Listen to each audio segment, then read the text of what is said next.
Baik, Bapak dan Ibu, Ikhwan dan Akhwat, para santri sekalian dimuliakan Allah Subhanahu wa taala. Kita melanjutkan kajian fikih, yaitu masih dalam bab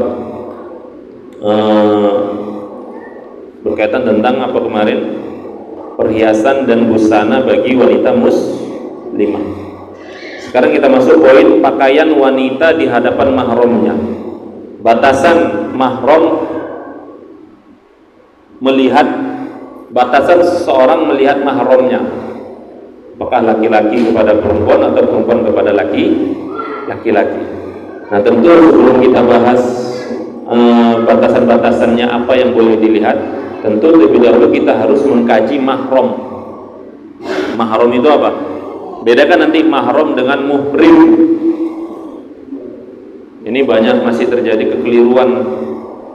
Mahram itu beda dengan muhrim. Muhrim itu orang yang sedang berihram, melakukan ihram, berarti sedang melakukan umroh atau haji.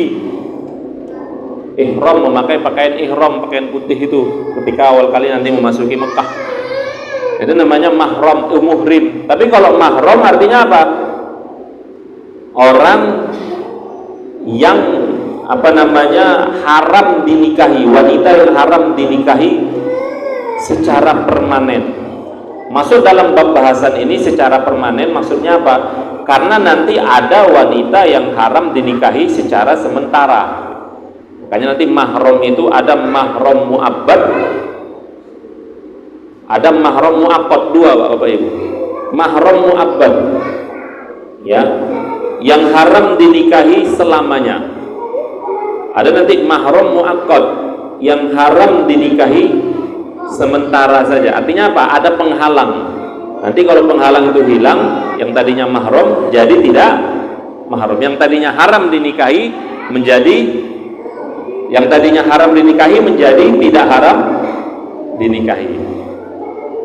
Ya. Jadi seperti itu. Nah, kalau membahas tentang mahram ini, dua ayat dalam dua surat. An-Nur ayat 20, ayat An-Nur ayat 31, kemudian nanti An-Nisa ayat 23. Ini dua ayat ini menjadi ayat pokok memahami mahram. Siapakah yang boleh dinikahi, siapakah yang tak boleh alias haram dinikahi.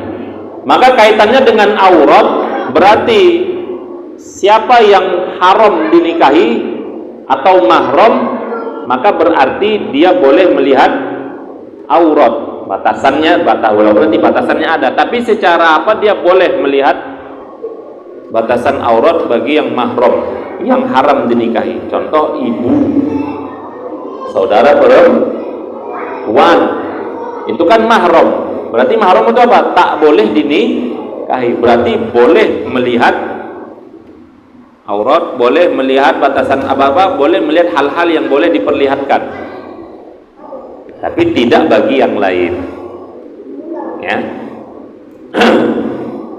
Namun terlebih dahulu, karena kita sudah bahas mahram, ya tentu saya harus sampaikan Pak, mahram itu siapa-siapa saja. Ya, kembali mahram itu ada dua kan tadi, mahram mu'abbad, mahram selama-lamanya, ada mahram mu'aqqad, mahram yang sementara. Ya. Mahram mu'abbad itu disebabkan tiga: nasab atau kekerabatan, yang kedua radha'ah, persusuan, kemudian yang ketiga musyaharah, pernikahan. Jadi mahram itu disebabkan tiga: kerabat atau nasab, yang kedua karena musyaharah, persusuan, perkawinan, pernikahan, dan yang ketiga karena radha'ah, persusuan. Mahram mu'abbad karena kekerabatan atau karena nasab itu ada 7. Ya. Nah, ini kalau kita lihat tadi dari surat An-Nisa ayat 23 dan surat An-Nur ayat 31. Ini kalau dari pihak laki-laki ya. Berarti kalau laki-laki, siapa yang mahram bagi dia? Kalau perempuan nanti tinggal dibalik. Ya, kalau dia perempuan berarti tinggal dibalik nanti. Yang pertama ibu ke atas, nenek, ya, ibunya ibu, ibunya ayah, nenek dari ibu, nenek dari ayah, terus ke atas. Kemudian anak perempuan, anak perempuan dari anak laki-laki, cucu, ya, anak perempuan dari anak perempuan, cucu, terus ke bawah. Kemudian yang ketiga saudara perempuan, baik seayah atau seibu. Itu berarti mahram. Seayah seibu, seayah ataupun seibu. Seayah seibu berarti saudara kandung.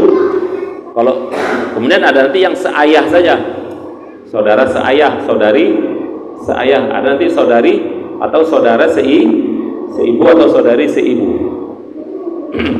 Kemudian anak perempuan dari saudara perempuan alias ponaan, itu mahram. Anak dari kakak kita, anak dari adik perempuan kita, ya. Terus ke samping apa terus. Kemudian yang keenam, yang kelima, anak perempuan dari saudara perempuan, baik saudara seayah, seibu seayah atau seibu yang tadi. Nanti keponakannya dari mana aja? Apakah saudara kandung, ya, saudara laki-laki, maksudnya anak perempuan dari saudara laki-laki, keponakan, kemudian anak perempuan dari saudara perempuan, mau kandung, mau seayah saja atau mau seibu saja. Kemudian yang keenam, saudara perempuan ayah, berarti bibi, ya, bibinya ayah, bibinya kakek, terus. Kemudian yang ketujuh, saudara perempuan ibu, bibi juga, itu ya. Nah, tapi misalnya istrinya paman, berarti nggak mahram ya. Istrinya paman, kalau perempuan suaminya bibi, itu berarti nggak mahram. Jadi kalau sudah nggak mahram berarti tak boleh melihat batasan aurat, tak boleh nanti bersentuhan, tak boleh berhubungan. Nah ini dari nasab. Kemudian mahram mu'abbad karena sebab perkawinan, musyawarah. Ini ada 4. Yang pertama,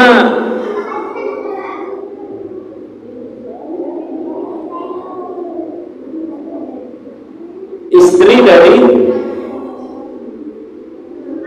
istri ayah atau ibu tiri, ya, ibu tiri. Ayah kita nikah lagi, maka ibu tiri itu menjadi mahram karena apa? Perkawinan, bukan karena nasab. Istri kakek, nenek tiri, dan terus ke atas, dengan catatan ayah atau kakek telah mempergauli istrinya. Paham ya? Ini ada kaedah begini terhadap anak tiri ya, atau menantu mertua tiri, misalnya anak tiri atau orang tua tiri. Kalau seorang laki-laki menikah dengan seorang perempuan akad saja, maka ibu daripada perempuan tadi otomatis menjadi mahramnya, walaupun hanya sekadar akad dan belum sempat menggaulinya. Nah ini Pak, antum nikah, misalnya antum nikah ya dengan perempuan lah ya, baru akad, maka otomatis ibu daripada wanita yang antum nikahi menjadi mahram, walaupun antum belum sempat bergaul dengan istri antum dan bercerai, itu sudah jadi mahram.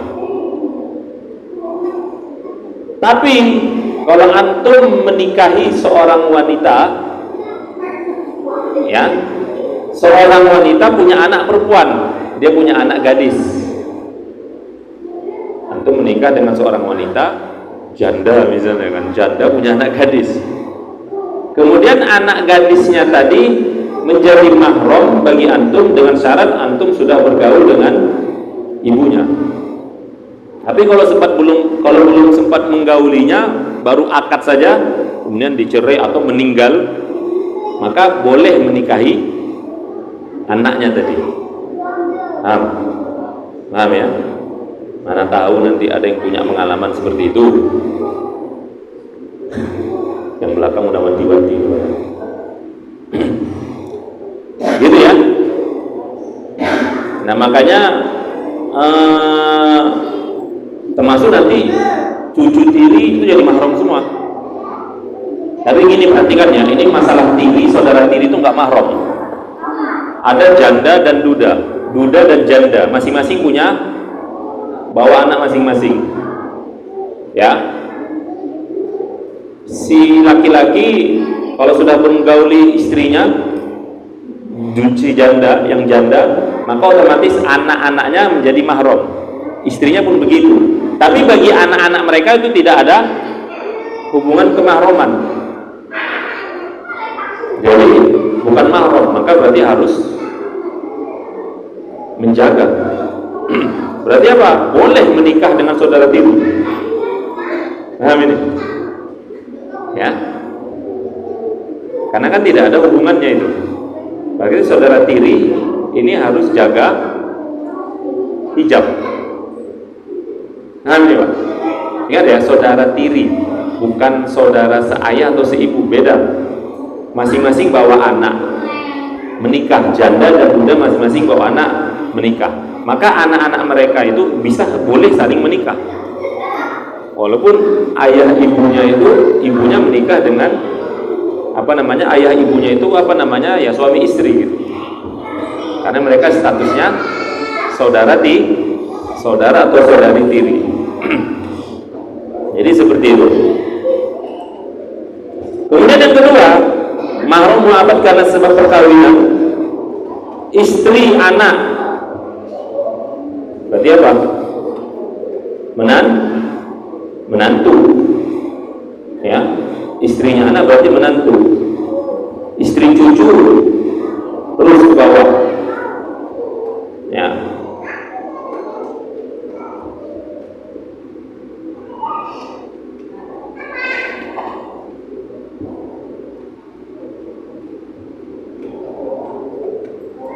Nah, walaupun sang anak atau cucu baru sekadar akad, tadi saya sudah sampaikan.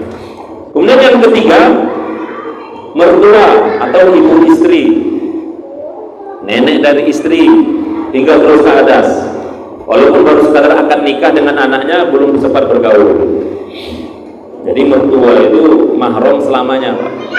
Walaupun misalnya kita cerai atau istri kita meninggal, maka mertua kita selamanya mahram. Yang keempat, anak perempuan dari istri, anak tiri. Ya, ini tadi. Anak perempuan dari anak tiri atau cucu tiri. Dengan catatan ibu si anak telah digauli. Ya. Nah, jadi akad terhadap anak perempuan maka mengharamkan ibunya. Tapi anak perempuan itu tidak diharamkan kecuali telah menggauli ibunya. Paham ini? Akad dengan anak perempuan itu mengharamkan ibunya walaupun baru akad. Ya. Kita nggak boleh menikah dengan mertua walaupun baru akad.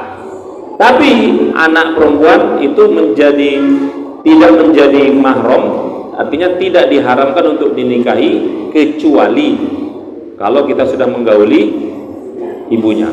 Walaupun sudah akad, Ustaz, saya sudah akad sama ibunya tapi belum digauli, cerai atau meninggal, kita boleh menikah sama anaknya. Jadi nggak boleh nanti bilang orang, nikahi mamanya meninggal sekarang nikahinya anaknya. Ya boleh, tapi syaratnya dia belum menggauli ibunya. Kemudian mahram mu'abbad karena persusuan. Nah, itu sama seperti mahram karena nasab. Yahrumu minar rodo'ah kama yahrumu minan nasab, kata Rasulullah. Mahram karena susuan, sepersusuan itu sama seperti mahram karena nasab. Tapi ingat, mahram karena nasab sesusuan ini hanya berlaku bagi yang disusui, tidak berlaku bagi saudara-saudarinya. Paham ini ya? Jadi hanya berlaku bagi yang disusui. Adapun saudara-saudaranya itu tidak, bagi ibu susuannya. Jadi saya nggak perlu ulangi lagi. Ya, seperti itu. Adapun mahram muaqqad atau mahram sementara. Nah, ini perempuan-perempuan yang haram dinikahi karena sebab tertentu. Karena ada faktor tertentu. Kalau sebabnya atau faktornya hilang, maka berarti hilang pula keharaman menikahinya. Yang pertama siapa? Adik atau kakak ipar. Adik ipar antum artinya adik ipar atau kakak ipar. Adik perempuan, adik ipar perempuan atau kakak ipar perempuan. Istri kita punya adik perempuan atau punya kakak perempuan, itu mahram muaqqad, artinya apa? Haram dinikahi, tapi sifatnya sementara. Kenapa? Karena nggak boleh, misalnya kalau mau poligami, nggak boleh menggabungkan antara dua saudara, dua saudari, kakak adik atau seorang wanita dengan bibinya. Ini nggak boleh menikahi seorang wanita bersamaan dengan bibinya. Kalau menikahi wanita dengan sepupunya boleh nggak? Boleh.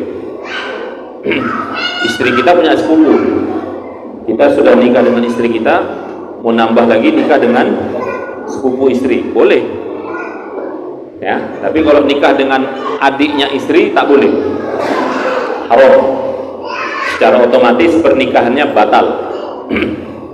Ya, illa ma qad salaf, kecuali di masa dulu, kata Allah. Ya.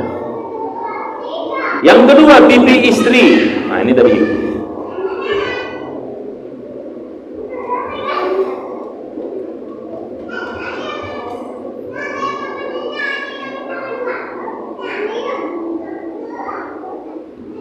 Ya, terkecuali tadi boleh menikahi saudara, saudari istri, kakak atau adik istri, ya kalau sudah cerai atau meninggal, ya. Tapi kalau penggabungan nggak boleh. Yang kedua, bibi istri. Nah, ini tadi jelas. Yang ketiga, mahram muaqqad itu perempuan yang kelima. Pahamin yang kelima? Ya, artinya tak boleh seorang laki-laki menikahi lebih dari 4 istri. Kalau udah 4 nggak boleh yang kelima, tapi sementara apa? Sampai salah satu istrinya dicerai atau meninggal, berarti boleh yang kelima. Tapi kan bukan jadi yang kelima. Maksudnya apa? Mungkin urutannya yang kelima, tapi statusnya tetap menjadi yang nggak boleh ya. Apalagi kemarin ada yang viral, istrinya sampai 9, 8 ya. Dulu yang apa tuh namanya, yang subur ya? Berapa istrinya lu? 8 ya, yang viral dulu tuh. Nah, boleh.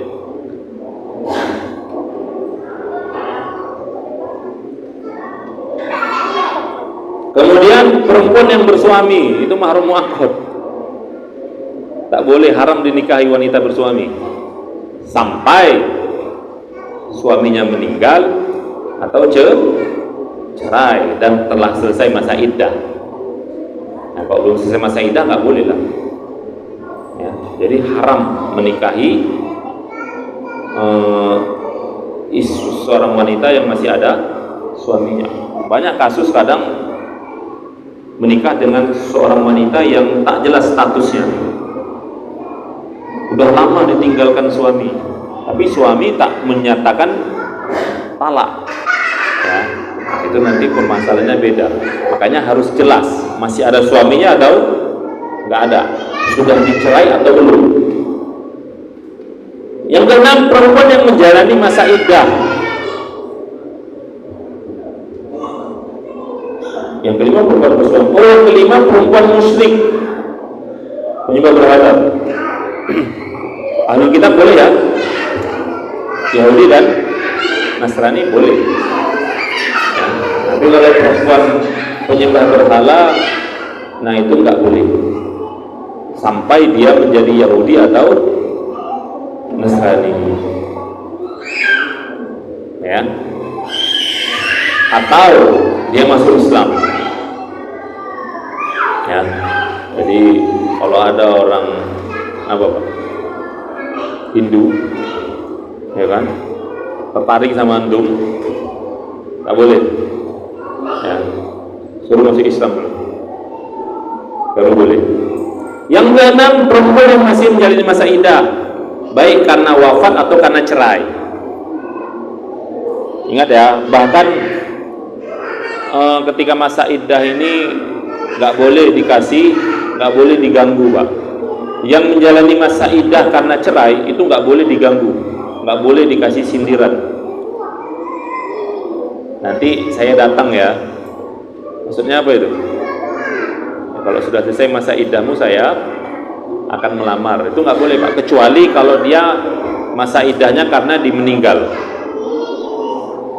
Kalau karena meninggal boleh kasih sindiran, tapi kalau meninggalnya iddahnya karena cerai itu nggak boleh, haram.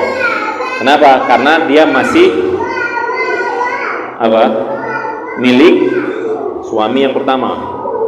Masa iddah itu kan masa menunggu, bukan berarti sudah bebas, ya.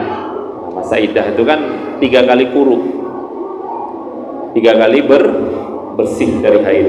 Jadi kalau masih belum lewat, jangan coba-coba jadi cerai suaminya. Oh, ada istilah kutunggu jandamu. Janda yang sudah selesai masa iddah, betul. Tapi kalau janda masih masa iddah, belum janda itu namanya. Yang ketujuh, perempuan yang sudah ditalak 3, kecuali kalau sudah dinikahi oleh laki-laki yang lain dan diceraikan. Sudah talak 3 kali terjadi talak, maka tak boleh dinikahi, mu'aqad sementara saja, bukan selamanya. Saya sudah talak 3 sama istri saya, tapi saya mau balik, masih bisa nggak? Bisa, tapi wanita tadi harus menikah dengan laki-laki lain dan bercerai, tapi nggak boleh di kong kali kong. Kau nikah sama istriku ya, mantan istriku, karena udah aku talak 3 nggak bisa balik sama dia. Kau nikah, nanti udah kau nikah kau ceraikan. Nah, ini nggak boleh. Ini namanya muhallil, muhalla. Allah melaknat. Jadi menikah itu memang bukan karena suruhan, bukan karena permainan, memang murni. Sudah talak 3, wanita tadi nikah lagi sama orang, ternyata cerai, baru suami pertama balik lagi, baru boleh. Kemudian selesai. Nah, itu mahram yang mu'aqqad, ya. Jadi seperti itu. Nah, itu pembahasan mahram secara ringkas. Nah, maka batasan aurat yang boleh ditampakkan oleh seorang wanita kepada mahramnya. Jadi kan dari mahram itu kan kategorinya kan ayah suami, mertua gitu kan, anak-anak suami, berarti anak-anak tiri, ya, saudara laki-laki, keponakan, paman, bibi, itu kan semuanya mahram. Bagaimana batasan yang boleh dilihat? 2 pendapat. Pendapat pertama, mahram boleh melihat semua anggota tubuh kecuali antara pusar dan lutut. Antara pusar dan lutut. Berarti kita laki-laki di depan bibi kita, ya nggak ada masalah, nampak bagian atas betis, ya, begitu juga sebaliknya. Ya, ini pendapat pertama, ini pendapat jumhur. Ya, pendapat yang kedua, mahram hanya boleh melihat anggota tubuh yang biasa dibasuh ketika wudhu. Ya, ini pendapat sebagian ulama. Ya, dapat sebagian ulama. Namun ya tadi kan jumhur membatasi boleh melihat kecuali batasan pusat dan lutut. Bukan berarti kemudian ada kebebasan. Ini hanya batasan. Kalaupun terlihat nggak berdosa, tapi bukan berarti mau dilihat terus, karena ada catatan. Yang pertama, kebolehan melihat aurat, kebolehan mahram melihat aurat mahramnya gitu kan, itu dengan syarat bukan untuk bersenang-senang atau memuaskan nafsu birahi gitu loh. Kalau itu yang dilakukan maka tentunya haram ya. Itu syarat yang pertama. Jadi ini hukumnya hanya apa? Kalau terlihat boleh, bukan berarti harus dilihat. Yang kedua ya, para ulama membedakan sebagian di antara mahram. Artinya sesuai faktor kejiwaan seseorang, bertahap. Artinya nggak pukul rata gitu loh. Seorang wanita yang membuka aurat di hadapan ayah dan saudara laki-lakinya, abangnya, adik laki-lakinya, itu lebih aman dibanding dia buka aurat di hadapan anak tirinya. Kan gitu Pak. Jadi bukan berarti mentang-mentang mahram pukul rata semuanya boleh. Ya tengok-tengok juga lah. Ya kalau seorang wanita yang terlihat auratnya di hadapan siapa? Ayahnya atau anak laki-lakinya, abangnya, adik laki-lakinya, ya itu masih wajar. Tapi kalau terlihat lebih kepada anak tirinya kan sudah jauh. Meskipun mahram. Ya kan? Jadi seperti itu. Yang ketiga, dianjurkan untuk tidak menampakkan perhiasannya atau auratnya di hadapan mahramnya jika dikhawatirkan timbul fitnah.